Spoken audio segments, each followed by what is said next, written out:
Spring President's Lecture, and we have a very special presenter today, Brian Johnson, Dr. Brian Johnson. He's a professor, associate professor of psychiatry and anesthesia at SUNY Upstate. And by the way, I've heard Brian speak before, and I think you're in for a real treat. This is an exciting opportunity and a terribly important opportunity. Dr. Johnson has been the director of addiction psychiatry and associate professor of psychiatry and behavioral sciences at SUNY Upstate in Syracuse for some years now. Prior to that, he was on the faculty at the Harvard Medical School for 30 years. He received his Bachelor of Science degree in engineering from Columbia in the early 1970s, and then went to the New York Medical College to get his medical credentials. He's been at the Harlem Hospital, Metropolitan Hospital and Psychiatry in Cambridge Hospital, as well as the Boston Psychoanalytic Institute. He's published extensively in scientific journals, and is the person, I think, that helped me understand that there's a lot more to addiction than I ever thought existed. The biochemistry is something that I had never really realized, and I'm sure he's going to mention today. But Brian is a very, very important person in our community. He's going to give us some information that I'm going to bet many of you have never heard or understood before. So it's really a privilege today to have Brian Johnson here as our presidential speaker. Brian? Great.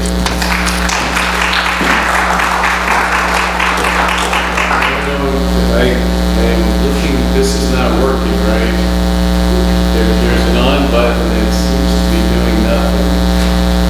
Mark said that you just changed the batteries. I hope they're in the right way. I'll start there.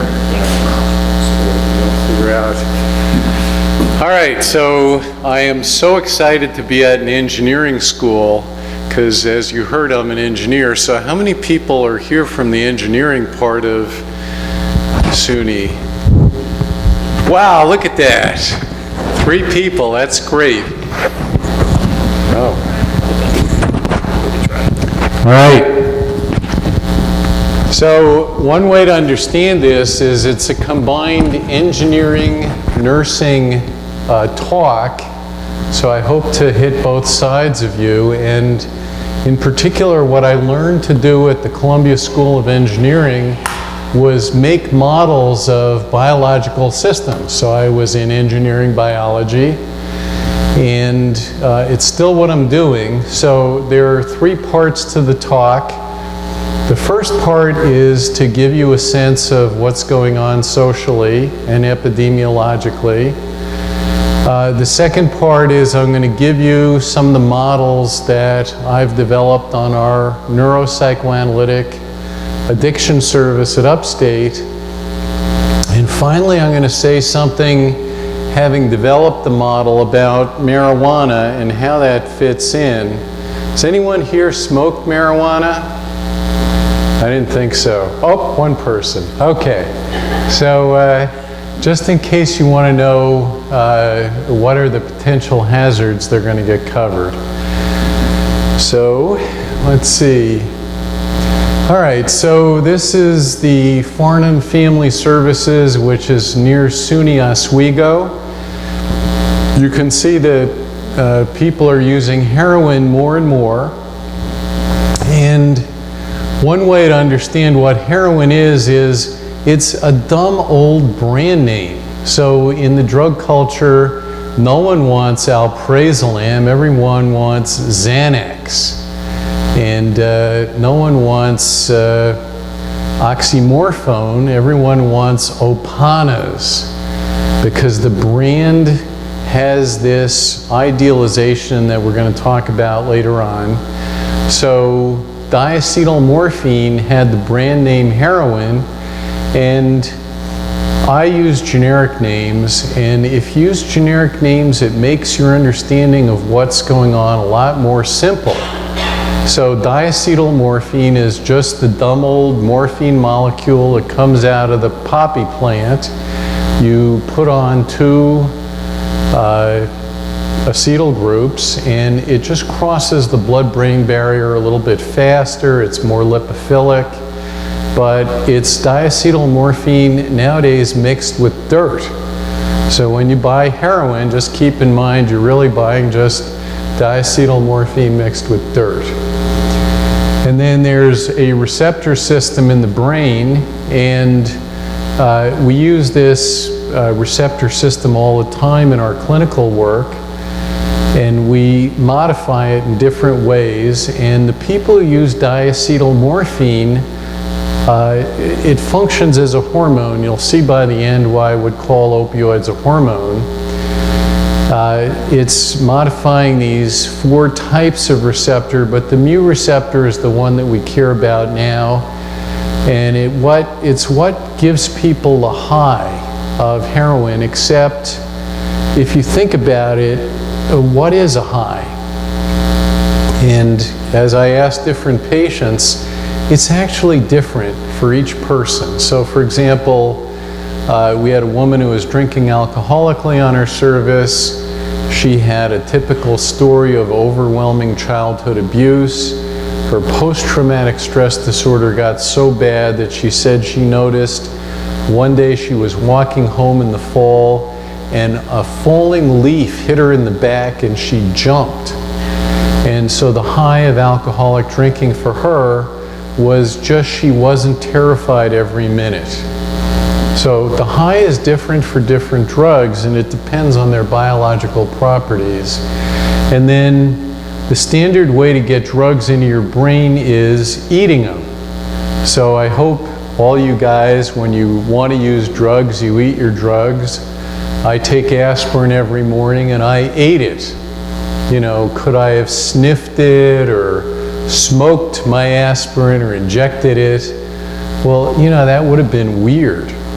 So we'll talk later on about part of the whole drug thing. Not only do you want to use brand names like heroin instead of diacetylmorphine, but you want to convince kids, children, that using drugs by weird routes of administration is a perfectly reasonable thing to do. And I know you guys wouldn't inject your aspirin or sniff them, so keep it that way. All right, now what's going on? There is a huge amount of opioid use, and if you think about it globally, we live in a little cultural bubble here where opioids are popular. I deal with physicians who were trained in India sometimes, and they say, what? Everyone gets opioids for post-surgical pain management? You know, they'll say things like, I was an orthopedic surgeon in India for 6 years, and I never gave morphine once. So we're eating or ingesting by other routes of administration amazing amounts of opioids in the United States. Here's another way to represent it. If you can't see, which you probably can't, the inflection point before the graph takes off happens in 1996. So I know probably no one here was born before 1996, but does anyone know what happened in 1996? Like, why would oxycodone suddenly get marketed or prescribed all over the place? No one knows. Okay. You've heard of the Civil War, though, right? Okay. Do we have a volunteer up there? Beautiful. All right. So that is the exact answer, and here's something from an article. It's not that old, and I hate reading slides to people, so I'm not going to read it to you, but the basic idea here is that these 2007 authors are arguing that physicians like me should be put in prison for the way that we approach pain. It's a basic right to pain treatment, and then they have typically Greek terms like opioid phobia to describe my mindset. I've got a psychological problem. Any reasonable psychoanalyst would know a guy like Johnson has opioid phobia, and that's why he almost never prescribes opioids. And you can see what it's done to the mortality. So for all you people who have been born since 1996, you can see that there was an inflection point around the turn of the century where suddenly people started dying in droves by accidental overdose. Most of them are opioids. Now often benzos like alprazolam or Xanax are mixed in, so the combination of opioids and benzos is an incredibly lethal combination. And one of my friends back in Cambridge Hospital quit. She said it was the 18th time the medical staff came to her and said, "Des, you're the psych person. Would you explain to these parents that their kid showed up here dead?" And she just couldn't stand it anymore. And it's this standard thing. You drink a couple of beers and you bought an Oxy 80 or something like that, and you have no idea. You take it and you stop breathing. So sedative drugs combined together, everyone is known for a long time, kill people, and here it is. Now, what about prescription opioids versus everything else? So this graph was made about a year ago, and it ends in 2010, and many of my physician buddies and I guess that heroin is taking off again because the gold line there is prescription opioids. The one in the middle is heroin, the blue line is cocaine. So you can see that heroin and cocaine over this period weren't killing any more people than usual. It was doctors prescribing opioids that get a substantial percentage of their patients addicted that was killing people. Now, we have a new law called I-Stop that came in about 2 years ago, and doctors go on this and they look at who prescribed what for patients, and I think it has cut down on a lot of opioid prescribing, but we'll talk about marketing techniques soon. It's just opened up the market for diacetyl morphine. Who's dying from this? Everyone can see this, right? You can see where it's 20, 30, 40. So people in the age at SUNY IT are not dying as much as 30, 40, 50-year-olds, but you're getting close. And it's just a usage thing. The more you use it, the more addicted certain people get. Now, what is addiction? So I'm going to define it as repeated harm from X, where X is whatever the drug is. So if the drug is alcohol, then alcoholism is repeated harm from drinking. If the drug is oxycodone, it's repeated harm from oxycodone or cocaine or methamphetamine or nicotine. It doesn't matter what the drug is, but I know I've got a really sharp audience. So I want to ask everyone who's addicted to coffee, raise your hand. Oh no.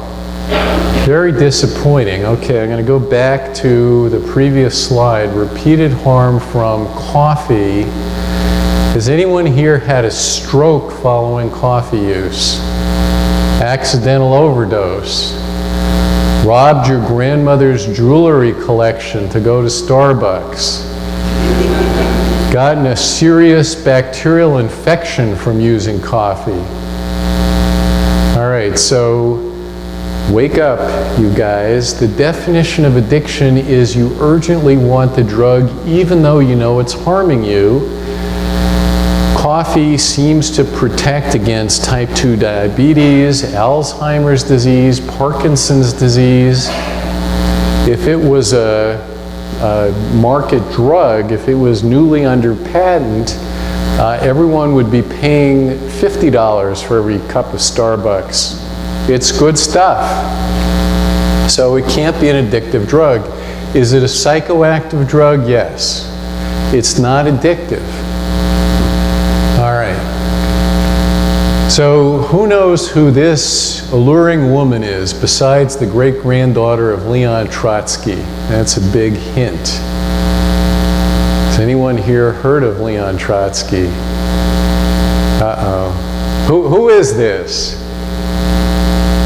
This is Nora Volkov, who's the head of the National Institute of Drug Abuse. So the reason I start with her is, you know, I'm not totally nuts. I'm only partially nuts, and I am trying to convey that the ideas you're about to hear are different from what you're used to hearing, but she also thinks that there's something about natural drives, the drive for sex, the drive for food, water. There's actually, I have a 2008 paper about the drive to have relationships with lots of animal models. So there's got to be something about this drive system that has to do with addiction. All right, now, this is another question to see if my audience is awake. Why don't plants have brains? Isn't that the weirdest thing? Like, you've got a brain, squirrels have brains, even earthworms have brains or nervous systems, but plants don't. Is it because they're too stupid? No one's volunteered this. Their reproductive strategy requires no brain. We got two people, except Bill already heard this talk, so. All right, a couple of people. Chlorophyll is neurotoxic. No. Who needs a brain to vegetate? All right, so we had 3 people raise their hand, plus Bill, who already knew the answer was number 2. That's how plants replicate, is they make 1,000 seeds, they blow all over, one of them falls in the right place with water and sun, and you get a new plant. There's no need for a nervous system. So animals need brains in order to get places, and we have motivated behaviors. If you never wanted to leave your beautiful dorm room at SUNY IT, you'd starve to death. You'd also never meet glamorous, attractive fellow students. So there has to be something that gets you out of your dorm room and makes you look through your environment, maybe even coming to a talk like this. Well, what survival value could it ever have to come to an interesting talk? Well, it's a secondary goal, but if you're, say, a nursing student and eventually you're going to be treating addicted patients who are like half the hospital you'll be working in, then you'll make better money and have a better reproductive strategy because you know some stuff. So animals go get stuff because they're motivated. Now, this may apply more to the nursing students than the engineering students, but if you think about the monoamines that come out of the brainstem, we've got a bunch of them. There's actually 6, but acetylcholine is shown here, and it's there to, in part, wake up the limbic and cortical areas. And serotonin is mixed. It's activating but also inhibiting depending on the receptor system. And norepinephrine, alias adrenaline, also is an activating thing. But look at dopamine. I don't know if anyone can tell me what lies right behind that last arrow up there. What's that sulcus called?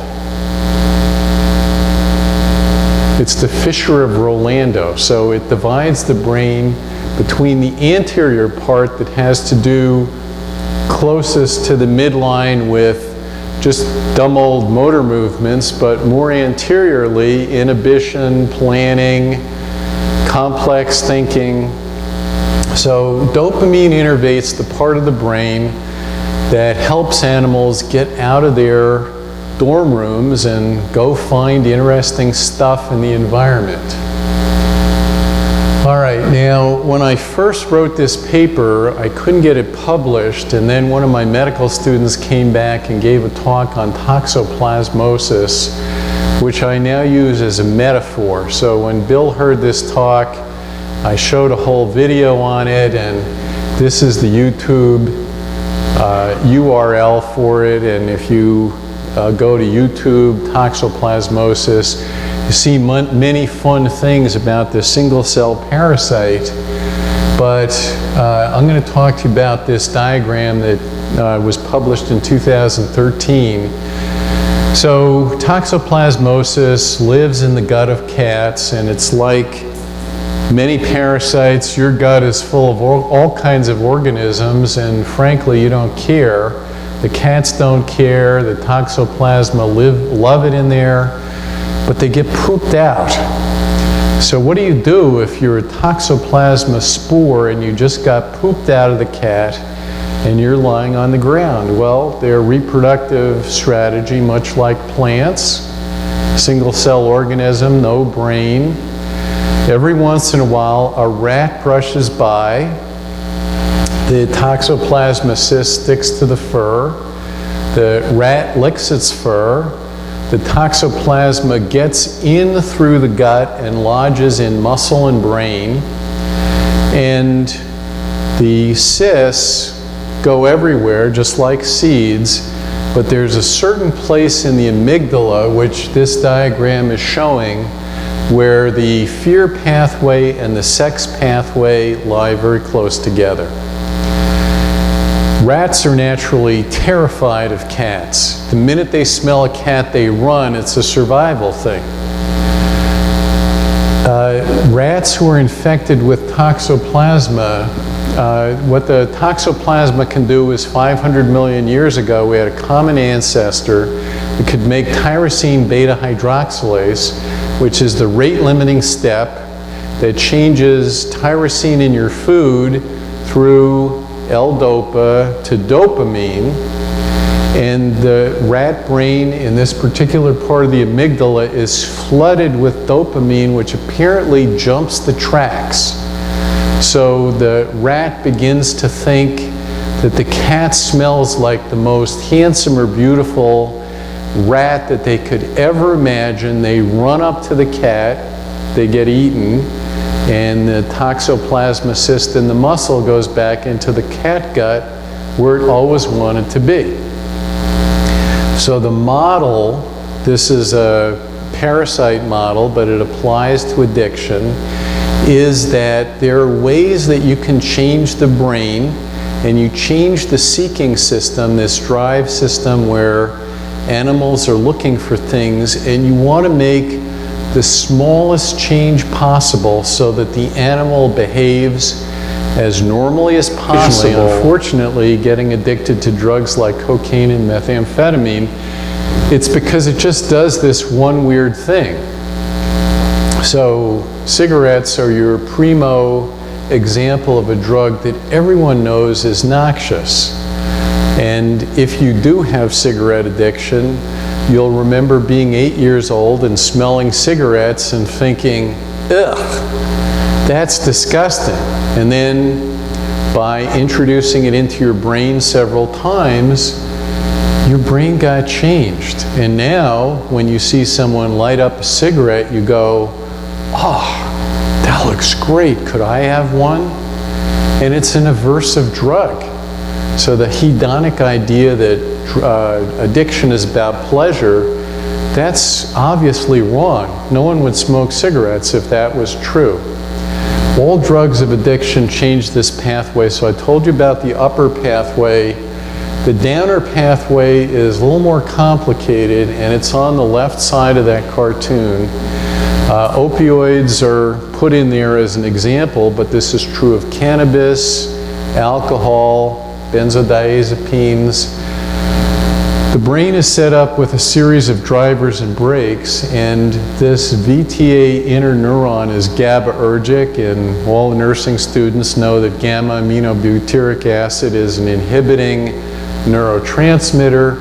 So it's constantly shutting down the VTA and lowering the amount of dopamine that goes to the nucleus accumbens shell. The downer drugs take off the brake. They're not as addicting. So you'll know, maybe some of you occasionally swallow an alprazolam or a Xanax and you don't get addicted. Maybe some of you have been run over by a truck and you got put on oxycodone, but you didn't get addicted. There's got to be something special about why people get addicted to the downer class of drugs. So the upper class, no. I'm sure I could get addicted to cigarettes if I inhaled a few.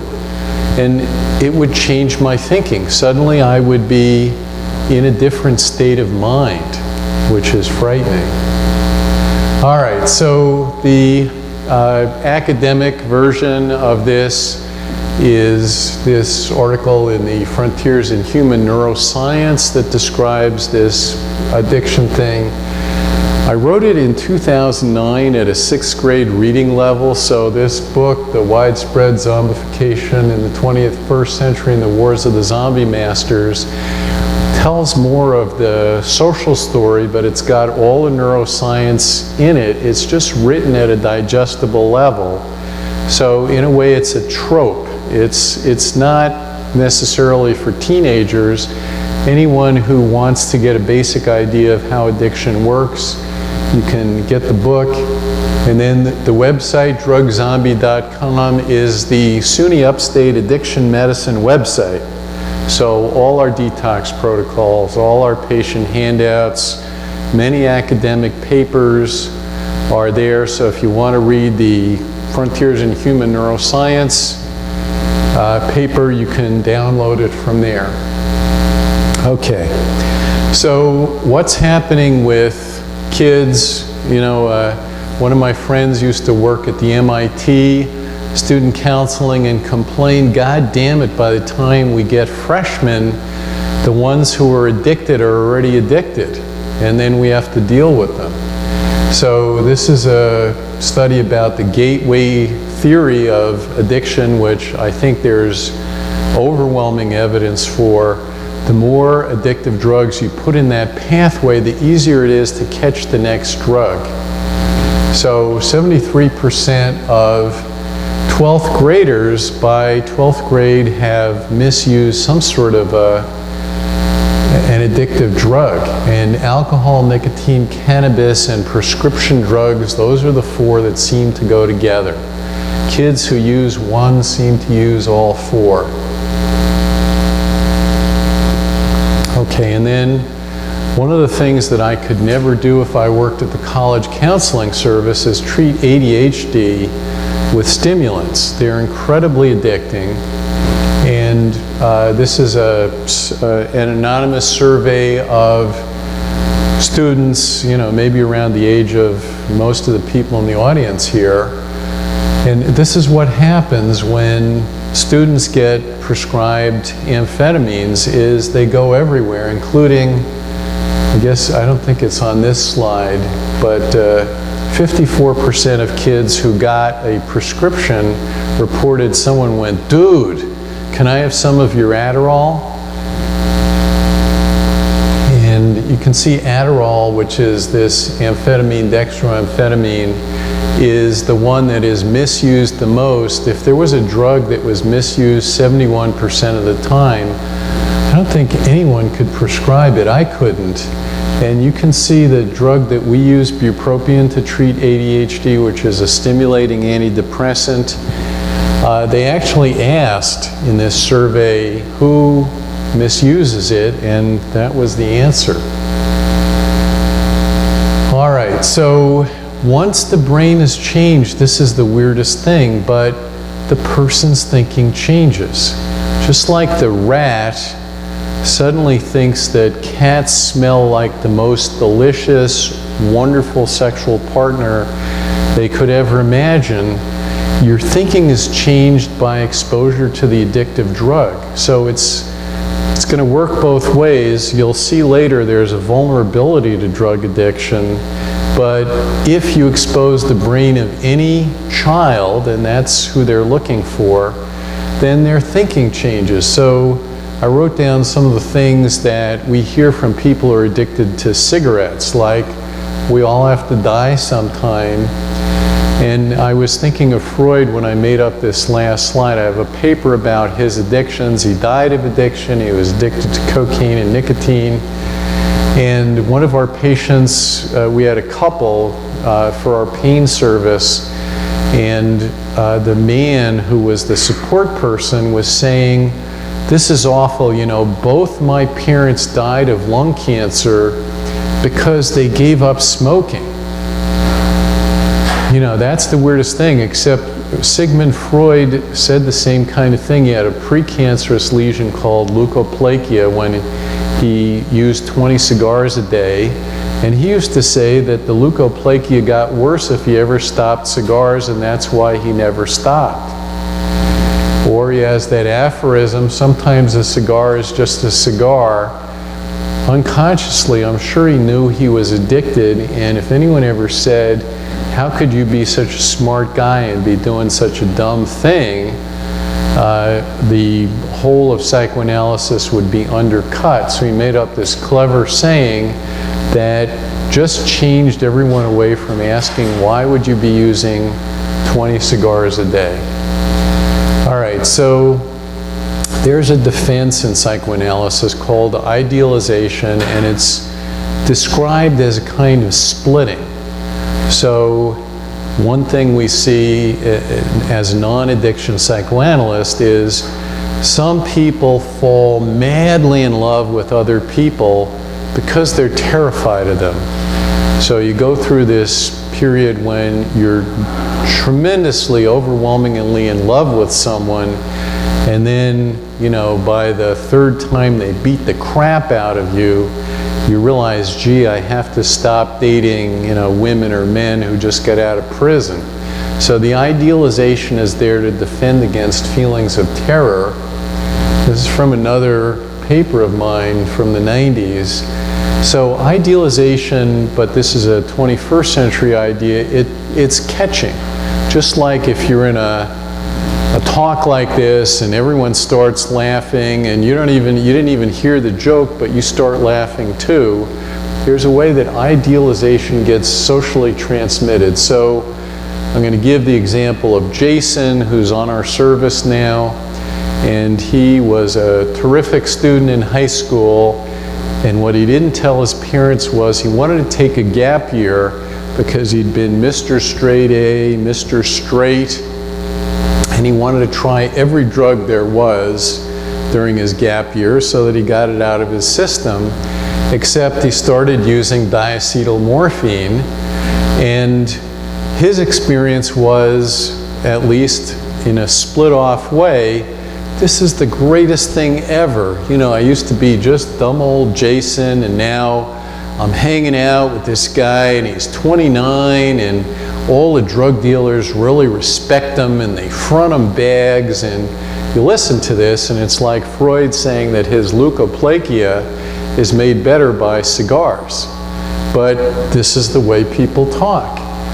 And in reality, of course, what happens to poor Jason is he stopped talking to all his friends from high school, and all he does is make money and give it to the heroin dealers. So it creates pleasure as he experiences it, and yet, of course, the longer you use diacetylmorphine, the more it hurts you. It gives you a sense of omnipotence. Jason said, "This is the way we roll. We make the money. Me and the guy I work with go down to the west side of Syracuse. We buy the heroin." It's like so great. But poor Jason is never going to move away from his house. He's never going to go to SUNY IT.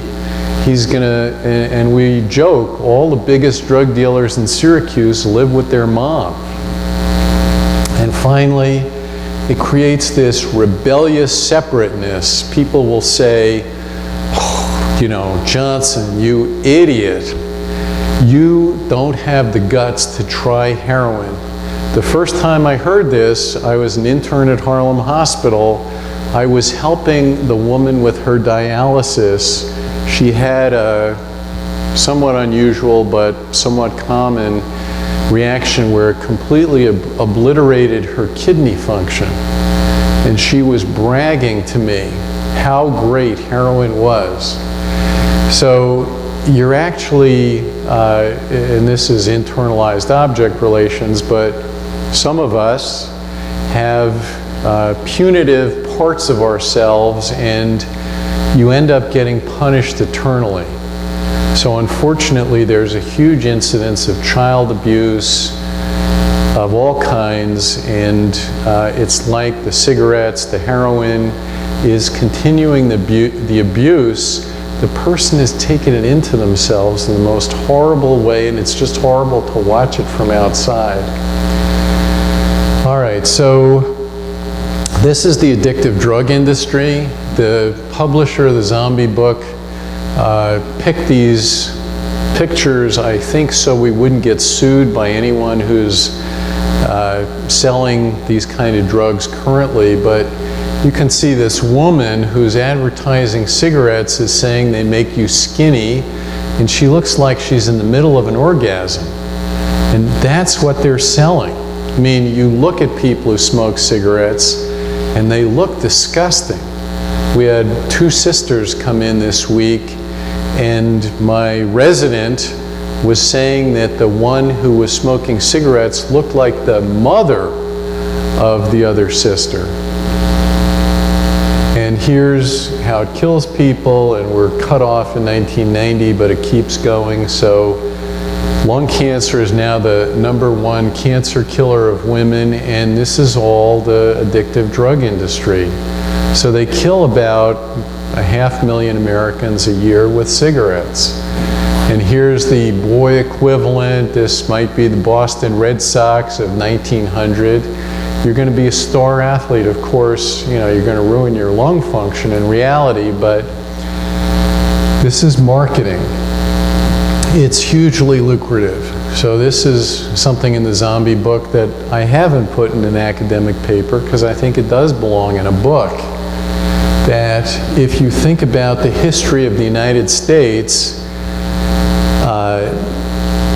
the European settlers got here in the 15th century, mostly in the 16th century. By the 17th century, half the men in England were addicted to nicotine. It was the original primo addictive drug of the world. So they found a tobacco plant, and they found what I've just described. They couldn't articulate it in 21st century neuroscience language, but everyone wanted to buy tobacco.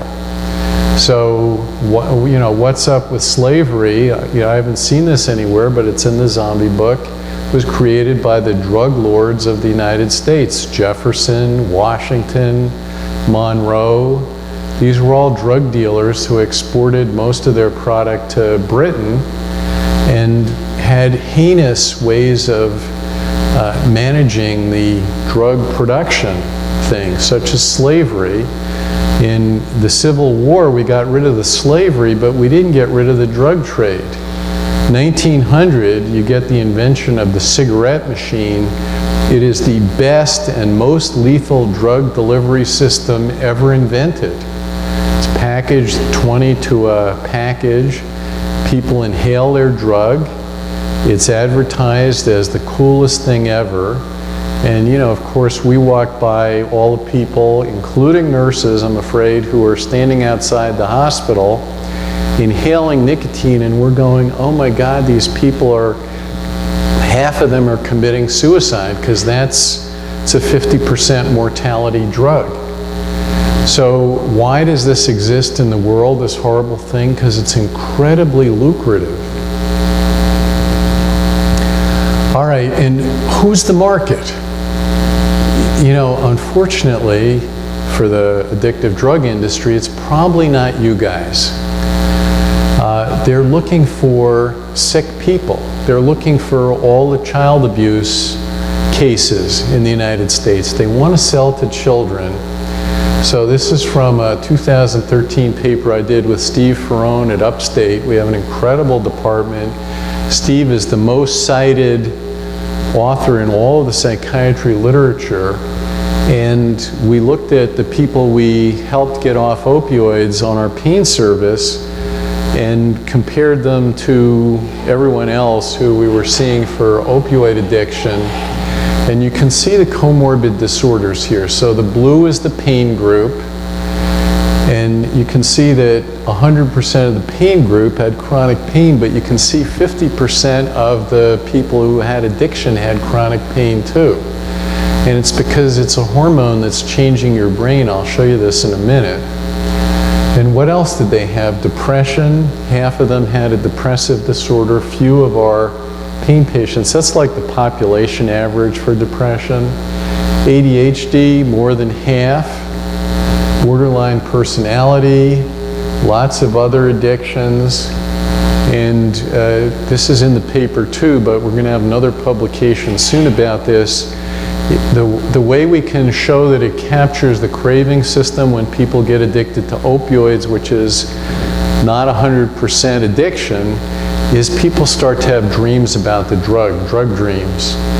So we have a case series that we're about to put together into a paper, and about 60 out of 253 subjects started to dream about drugs, most commonly opioids, but the addicted group used all these other drugs, so sometimes they dream about alcohol or cocaine or cigarettes or alprazolam. All right, so a hormone is something all nursing students know that comes from one particular part of your body, but it flows through your bloodstream and it has receptors all over. So this is my School of Engineering level model of the opioid hormonal system. There are receptors in the synovium, there are receptors in the gut, the brain, the anterior spinal cord, the skin cells. If you look up articles on opioids, there's a lot of dermatologist articles about chronic itch and how it's related to the opioid system. So it's a hormone. It's made in your brain and it flows all over. It's a very important part of immune function. Opioids are on the membranes of white blood cells, and initially there's an inflammatory response, and then the opioid-carrying white blood cells come in and quiet down the response, which, of course, this natural process is flattened out by exogenous opioid administration. So if you think, say, of your thyroid hormone, the thyroid is a gland that's right in the front of your neck, and the thyroid sets the level of metabolism. If it's too high, you're shaky and you have a tachycardia. If it's too low, you don't feel like doing anything and you get fat, you don't move. So opioids have a number of functions, but not only do they modulate pain, they modulate human relationships. So this is a neuropsychoanalytic idea. The guy who sort of wrote the book on this is Jaak Panksepp, who's an animal researcher.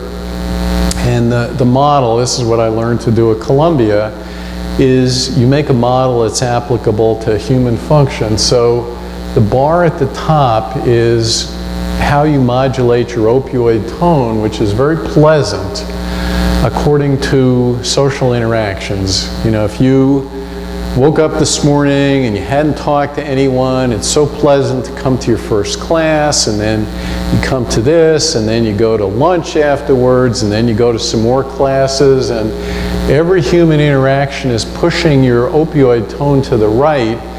If you've had a particularly intense day, you want to go back to your dorm room and sit by yourself. You want to read a book. You want to watch your favorite show on television. You want to decrease your opioid tone by having less human interaction, and healthy people regulate their opioid tone in this narrow band where you feel good.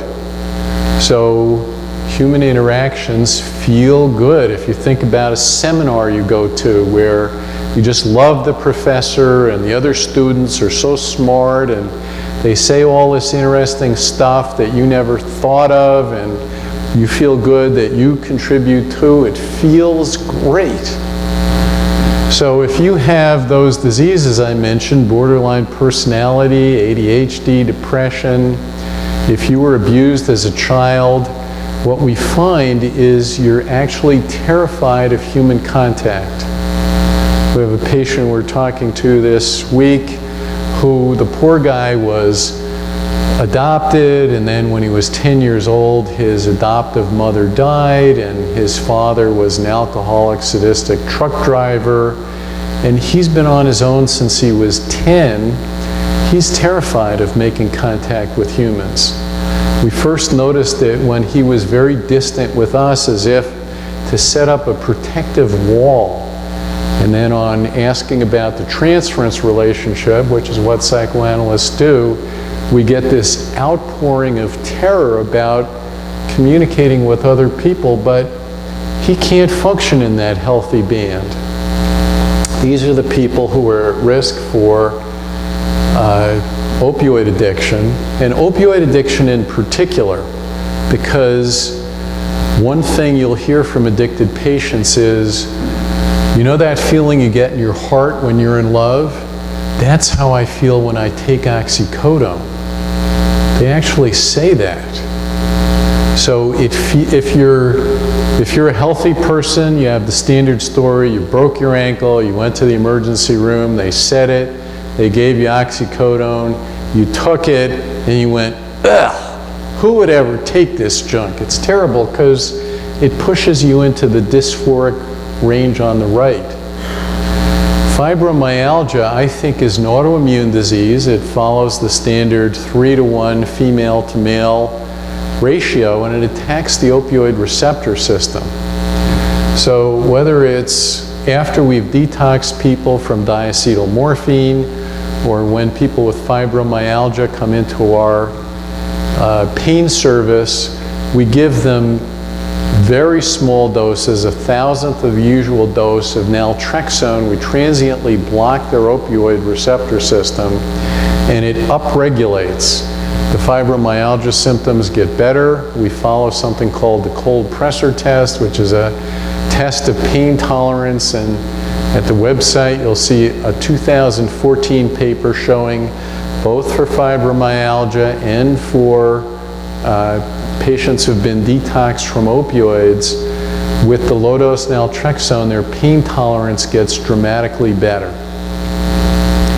On the other side is autism. So, for example, we have a guy who is 20 years old. He came in for alcoholic drinking. Using this model, I gave him high-dose naltrexone to block his opiate system constantly. So the idea of autism is you're born with a hormonal disorder. Just like you can have hyperthyroidism, you're born with hyperopioidism. And it hurts to look at people, so you get the gaze avoidance. It hurts to talk to people, so you don't want to learn to talk. You don't want people to interrupt you, so you do stuff like this, and you do those kind of repetitive movements that basically say, stay away from me, because it pushes, human contact is now dysphoric. So at 75 milligrams a day, which is a big dose, it's the opposite of 0.1 for fibromyalgia, the gaze avoidance melts away. He becomes related. He actually goes to a SUNY program and lives away from home for the first time in his life, and his mother is deliriously happy, and he's related again. So this is an engineering model of a biologic system, and it helps know what to do with the patients, and it produces novel treatments. All right, so I think this is the end of this section. Well, here's just, if you're on methadone maintenance, pain gets worse and worse because you're upregulating the pain drivers. This is showing that this is called opioid-induced hyperalgesia. It's a 21st century finding. The rat is on diacetyl morphine, and every day it's on diacetyl morphine, it hurts more to get its paw squeezed. This is happening to humans. If there are kids on this campus who are addicted to heroin, they are gradually getting a worse and worse brain disorder. It's changing their seeking system, it's changing their pain damping system. This is why when you're in heroin withdrawal, everything hurts. It's why in the gut, acetylcholine is the driver and opioids are the brake.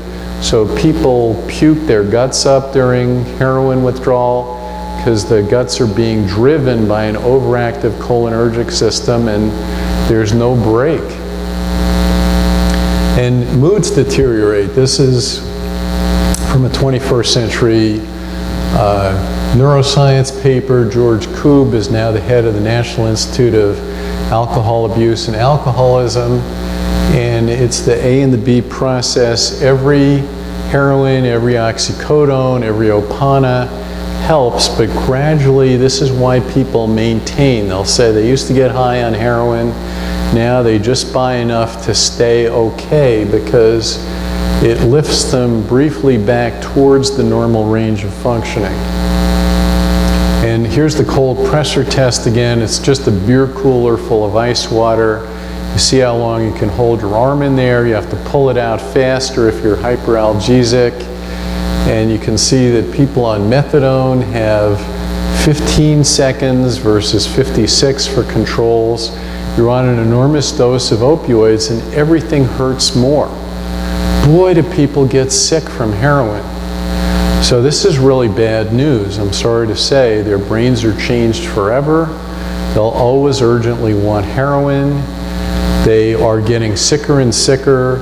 They're more hyperalgesic, and bizarrely, they go buy more heroin because it makes them feel better. It gets rid of the craving for a minute. It helps the hyperalgesia and the anxiety and depression that go along with use briefly. And then the drivers of dysphoria take over and you feel even worse. These are cold pressure tests on our service, just randomly, the first 6 we did. And the bottom one, number 6, is a man who was 27, took so much opioid that was in a fixed dose combination with ibuprofen that he went into renal failure, hospitalized, cold pressure time 10 seconds, a week off this opioid, and his time normalizes to the top of our range, 3 minutes. So bizarrely, when you get off opioids, everything hurts less, which nursing students may want to know. All right, so given that's how grim things are, does that mean we should be maintaining everyone with buprenorphine? The brand name is Suboxone. Should we be using methadone? Should we use our drug-free treatment? The answer is no one knows. This is horrible. We live in a country with millions of people addicted to opioids and no one knows what to do. We know the drug dealers are right here at the SUNY IT campus looking to recruit more customers, and they'll do it by changing your brain. All right, so in summary, this is what the addictive drug industry does: use beautification to lure new customers, focus on children. Everyone will say, I control my cigarettes or I control my heroin, but it's the opposite. The user is controlled by the drug. Then you develop a denial system, and now people start dying. All right, so I'm going to take 5 more minutes and say something about marijuana. And Marv asked me to change it a little bit from when I talked to all the SUNY presidents and provosts, and I realized what I was saying was taken the wrong way. So I'm going to put it this way. I just read in, I think it was the New York Times this morning, that in Colorado, cannabis is now a $700 million a year industry, and the state of Colorado is taking in $76 million in taxes. What could be bad? Why wouldn't we want this drug to be sold in New York State? Well, so here's the answer, and it's like alcohol. Should we have prohibition of alcohol? No. Should we have prohibition of marijuana? This is where I got in trouble. I think saying it too facilely, it's going to be so expensive to legalize marijuana for New York State. This is in the zombie book. If you're driving a Ford truck and the brakes fail and it's a 2014 Ford, Ford better pay you money for whatever damage there was. That's the rule, except for addictive drugs. If people are dying from cigarettes, if they get hospitalized for lung cancer, who pays the bill? Is it the cigarette companies? No, it's you. You guys pay for all the medical consequences of addictive drugs. That's the custom in our country, bizarre to me. So if you introduce a new drug into the population that is a lot like alcohol, lots of people will use it recreationally, and I hope lots of you guys drink Finger Lakes wine. And it's fine, it's a nice thing to do. But you realize that there's a subpopulation whenever you introduce a drug that gets sick from it. And we have to pay for it. So teenage users have changes in their brain development. The cannabinoid system, like the opioid system, is just a natural hormonal system. There are cannabinoid receptors everywhere, so if you flood the nicotinic receptors or the opioid receptors or the cannabinoid receptors, you change the way the brain matures. There's a nice big study from New Zealand that shows that if you do this starting in teenage years and you do it most days in the week, your IQ drops.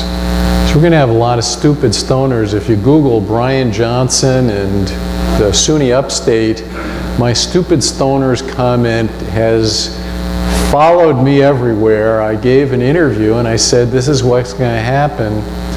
Like maybe saying too quickly we should legalize it and or own it.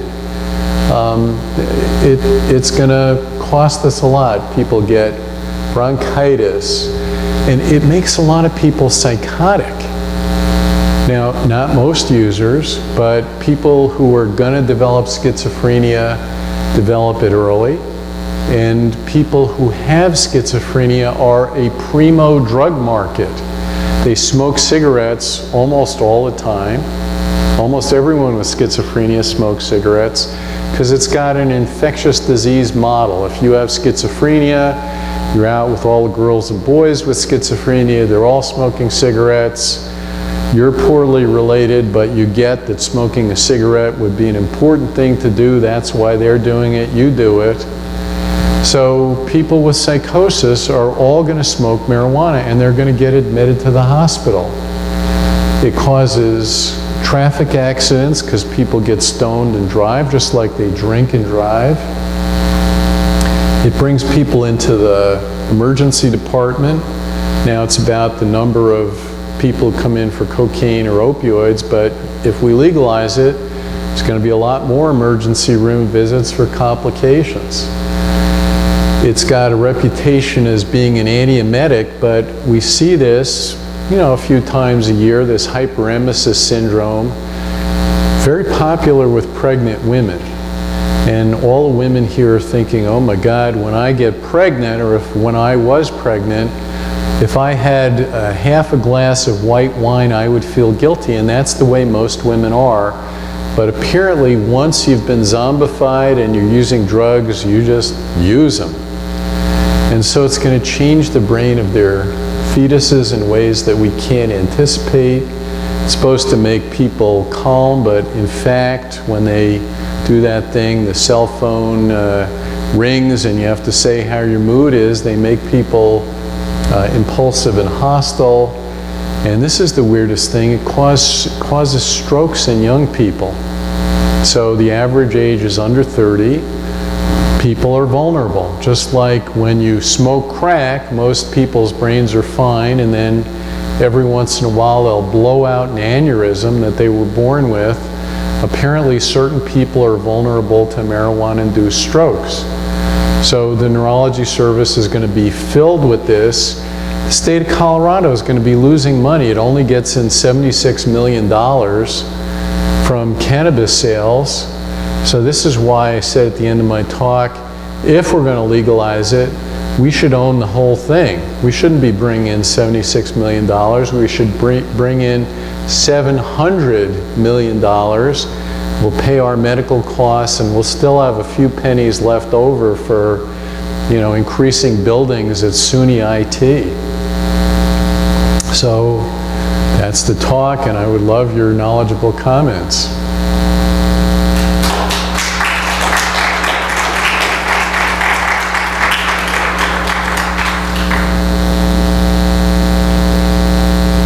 Thanks very much. I have a few questions.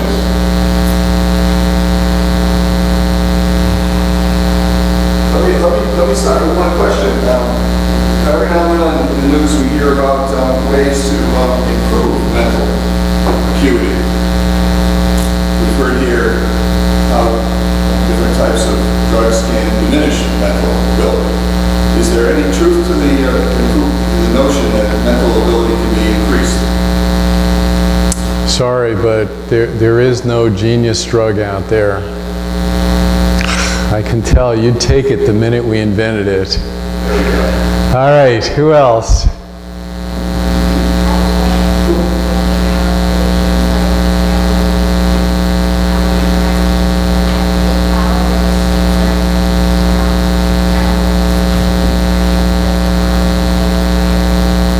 Great, so that's a terrific question. What about non-drug addictions, which there are: gambling, sex, spending? So I couldn't cover my entire opus here. So there's another paper that you will find at Drug Zombie that talks about the difference between psychological addiction and physical addiction. The idea of psychological addiction is you have all those things on the red and blue slide: ADHD, child sexual abuse, depression, borderline personality. And at that point, when you get started with addiction, it doesn't really matter what you start with. So I was shocked when I met a patient who said, when I was 17, I got my first credit card and my first job. When I was 18, I got my second, third, fourth, and fifth credit cards and my second job, and now I'm 40, and I've been bankrupt twice, and I'll meet a nice man, and after we've been dating for a few weeks, I'll say, honey, can I borrow $10,000? And it's the same kind of thing. You can't stand your feelings, you go shopping. Or you go gambling, but there's a way that, whether it's shopping, gambling, sex, the idea of punishing yourself the same way you would as if you're smoking cigarettes or using heroin, that seems to be going on. Addictive behaviors cut off your feelings. So if you're feeling sad, depressed, lonely, and suddenly you go out and spend $5,000 buying new clothes, you feel much better during this compulsive buying that you do, but it can't catch your brain. So it becomes a psychological addiction. There's also a 2011 paper at the website about, God damn it, they should not abolish the difference between alcohol abuse and alcohol dependence, because they're different disorders, and this is the basis of the difference. Can't stand your feelings, mad at your partner, just drink a quart of vodka, and unconsciously, won't they be sorry when they come home and find you wrecked? That's the psychological part. So all kinds of compulsive behaviors fit there. Physical addiction would be brain changes. It's not withdrawal, it's these brain changes I described. So good question. Any more comments? Yeah.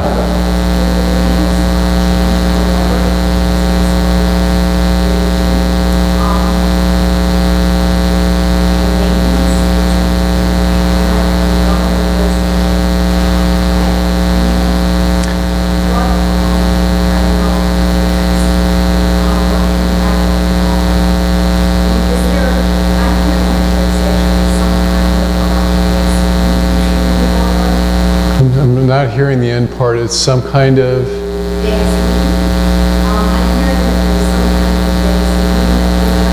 Oh, is there a vaccine? No. You know, these are natural systems. If you found a vaccine that binded to the opioid receptors, your brain wouldn't work. What about Vivitrol? So Vivitrol is a brand name. The generic name is naltrexone. It's a high-dose opioid blocking thing. So you heard about my using oral naltrexone to block down the opioid system in autism, to enhance it in fibromyalgia and post-detox opioid addiction. So this is a genius idea. You just inject a huge dose of naltrexone into the butt of the patient, and if they use heroin for the next month, it does absolutely nothing because the whole receptor system is blocked with naltrexone. So unfortunately, it's got its downside. One is it's $900 a shot, so it's $10,000 a year. And the second thing is patients don't like it. So you saw that the opioid system is behind human relatedness. So what happens when you walk around on naltrexone? You know, people don't matter. Patients on naltrexone injection, the Vivitrol injection, say, everyone said I was cold. I didn't like it. I wanted to get off it. When you look at studies, you know, they'll put 300 people on it. After a year, 3 people are taking it. No one takes it. So it's a great idea, but so this is back to the engineering model. Engineers make models because they help you do stuff, whether it's a chemical process or a structural process. Your goal is not to discover how bridges hold up the weight, it's to build bridges that hold up weight. So the goal of this model is to help know where to look for the best treatments, and unfortunately that doesn't fit this model, and in fact it doesn't fit patient responses either. But it's a good question.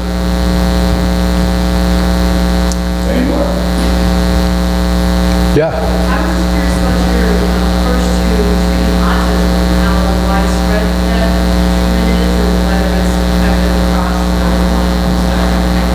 Yeah, so there's a 2015 review of where have we gotten in terms of treating autism with high-dose naltrexone, and Jaak Panksepp also has a beautiful scatter plot of beta endorphin N-terminal acetyl beta endorphin levels in, I don't remember, 150 children with autism, and there's a spectrum. And the mean is far above normal. I think the mean was 70 and the mean in the normals was 8. But it also means that autism is probably like schizophrenia. It's a endpoint behavior that has multiple determinants. So there's 2 problems. One is, suppose someone had the invulnerable sense that autistic people have when you talk to them. I can just brush the snow off my car with my bare hand. Nothing bothers me. I get expelled from school 50 times and people scream at me and I just don't care. What if you block those people down to normal and they start for the first time in their life to have human feelings and human responses? It's like people on heroin. A lot of them might say, oh no, I'm going back to just having autism. For me, it was more comfortable. And this is the difference between being a psychoanalyst who treats these disorders and being a drug researcher. So no one has measured beta endorphin levels. If it was like thyroid disease, anyone who is a reasonable endocrinologist would get thyroid levels, and they would judge people to be functional if they had an average thyroid hormone level. No one has measured before and after levels and adjusted the treatment to those, and they're just drug trials. So the idea of talking to people while you change their brains, which is neuropsychoanalysis, this 21st century thing that we practice at Upstate, right now it's out of favor at NIH. So I'm currently talking to a pain guy from the National Institute of Drug Abuse, Dave Thomas, and I said, Dave, I've submitted 20 proposals, I can't get any funding, and I think it's because the minute they hear I'm a psychoanalyst, they say, we're not going to fund you. And he says, you know what, you're right. So he's going to help me craft something where you're actually allowed to talk to people while you change their brains, which might be regarded as completely non-scientific. What if you're doing two things at once? How can that be science? But this would be my explanation of why the results are so equivocal, is both doing the psychotherapy that to me would be required and following the beta endorphin levels that to me would be required. No one's done that.